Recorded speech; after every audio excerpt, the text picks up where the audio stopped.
So blessed morning. So look what I found in my closet. Yes, tama po. It's a box of KokoKrunch.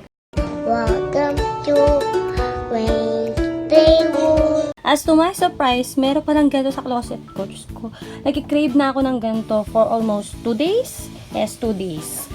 So, i-open na natin. Oh, is this a joke? Wala pang laman. Literally, box lang talaga. Siguro, John Wayne, nilagay niya dito sa closet para itago yung box. Kasi, meron siyang, meron parang stand plane, yung tawag nila. Yes, it's collectible po. Collect all 3 designs. Meron kami dito yung, saan siya dito? Yun, nandyan siya. Nandyan siya. So, may trivia pa dito. Did you know the first air race was held near Paris, France in 1909? 4 planes took part. Only 2 got off the ground and neither finished the course. Ooh, amazing.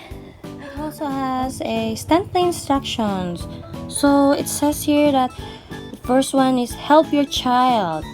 Okay, let's wait for Wayne since nasa school pa siya. A few moments later. Okay, buddies, I think I heard Wayne downstairs. Let's go.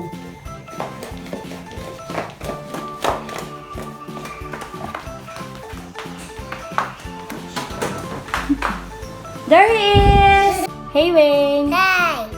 Would you help me to construct an airplane out of a cereal box? Yes. Okay, let's go. Things needed are Tape. tape. Next, Coins. coins. Then, Picture. pencil. And last is Scissors. scissors. And of course, we have the KokoKrunch. KokoKrunch box. Yeah! Let's do it! Stand plane instructions. First, help your child carefully cut out the plain pieces along the solid black lines using rounded scissors.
Second, ask your child to think of a name and logo for the plane so they can decorate the blank sides of all the pieces.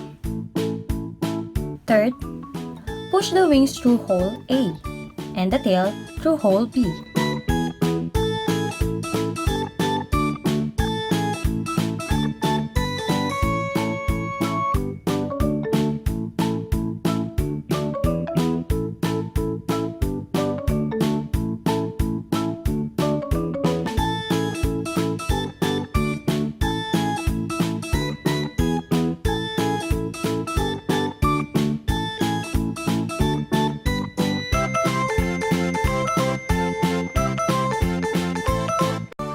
Fourth, attach coins or paper clips to the nose of the plane to create balance.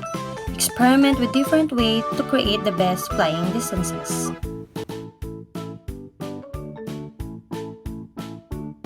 So now, subukan na namin yung airplane. Are you ready? Apo. Game be. Let's go!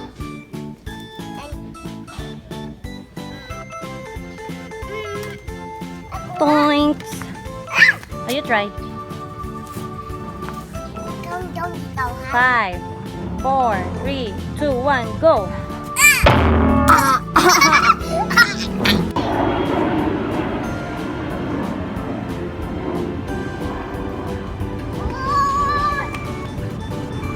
Fishing point.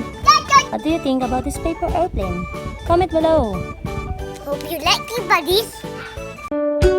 Thank you for watching.